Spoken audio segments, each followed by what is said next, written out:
નમસ્કાર. નમસ્કાર. શું નામ તમારું? ચોટાઈ ફોરમ. ફોરમબેન, તો કયું ગામ? જામ ખંભાળિયા, દેવભૂમિ દ્વારકા. ને તાલુકો? જામ ખંભાળિયા. જામ ખંભાળિયા. ઓકે, દેવભૂમિ દ્વારકા. જિલ્લો. હા, બરાબર. ફોરમબેન, તમને કંઈક પ્રોબ્લેમ હતો? શું પ્રોબ્લેમ હતો? મને કમરના મણકામાં ગાદી ખસી ગયેલી હતી. હા, અને ઇન્ફેક્શન હતું. ઇન્ફેક્શન થઈ ગયું હતું. ઇન્ફેક્શન થઈ ગયું હતું. બરાબર. તો શું પ્રોબ્લેમ થતો હતો તમને? મને તો મારથી વાંકું નતું વળી શકાતું, બેડ પરથી ઊભું નતું થવાતું, ચાલી નતું શકાતું, વજન પણ નતું ઉચકી શકાતું. તો એના માટે તમે કોઈ ડોક્ટરને બતાવ્યું હતું બેન? હા, 3-4 ડોક્ટરને બતાવેલું. ક્યાં ક્યાં બતાવેલું હતું? પ્રોપર અમે ખંભાળિયામાં બતાવેલું, પછી જામનગર બતાવેલું, બરાબર. MRI કરાવેલું. તો ડોક્ટરનું કહેવાનું શું થતું હતું એમાંથી? ડોક્ટરે તો અમને દવા આપેલી ને પછી અમને ઓપરેશનનું કહેલું.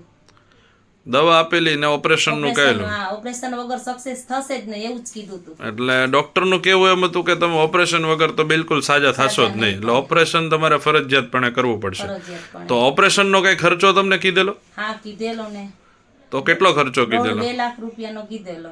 1.5 થી 2 લાખ રૂપિયાનો ખર્ચો કીધેલો, પણ તમે ઓપરેશન કરાવ્યું નહોતું. નતું. હા.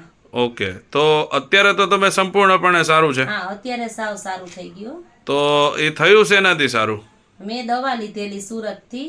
બરાબર. હા, એનાથી જ મને સારું થયેલું. તો એ કઈ દવા લીધેલી?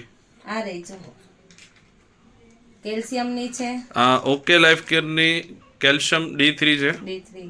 બીજી આ ઓર્થોમેગા. બીજી છે આ ઓકે લાઈફ કેરની ઓર્થોમેગા. અને આ ઓમેગા. બીજી છે આ ઓકે લાઈફ કેરની ઓમેગા ફ્લેક્સ. હા. ઓકે, આ 3 દવા તમે લીધી છે. આ 3 દવાનો કોર્સ તમે કેટલા સમયનો કરેલો છે? 3 મહિનાનો.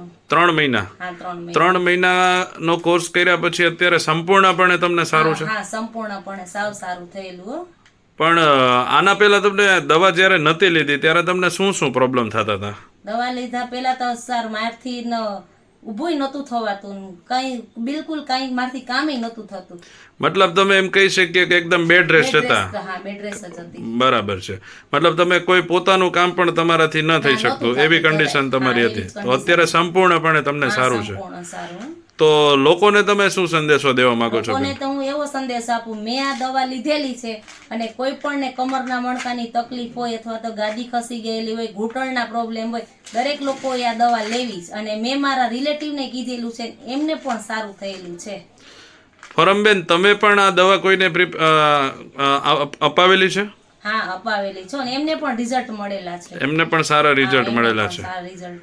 તો આ દવા લેવાથી તમે ખુશ છો? હા, ખુશ છું, બિલકુલ સાવ ખુશ. તો ભાઈ, તમે આ દવા લેવાથી ખુશ છો? હા, ખુશ છીએ. શું લોકોને કહેવા માંગો છો? હું લોકોને એમ કહેવા માંગીશ કે જો કમરનો દુખાવો કે મણકાનો દુખાવો હોય કે કોઈ જોઈન્ટ રિપ્લેસમેન્ટની તકલીફ હોય અને ડૉક્ટર ઓપરેશનનું કહે તો ઓપરેશન કરાવવાની જગ્યાએ એક વખત આ દવા ઉપર ભરોસો રાખી અને પ્રયત્ન કરવા જેવો 2-3 મહિનાના કોર્સથી 100% સારું થઈ જાય.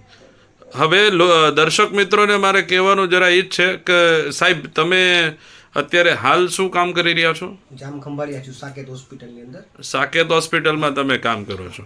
ઓકે, તો આ મતલબ એક તમે હોસ્પિટલમાં હોવા છતાં પણ તમે એક આ ટ્રસ્ટ રાખીને દવા લીધી છે, તો અત્યારે સંપૂર્ણપણે તમે ખુશ છો. ઓકે, તો ઇન્ટરવ્યૂ આપવા બદલ તમારો ધન્યવાદ. ધન્યવાદ. થેન્ક યુ સાહેબ.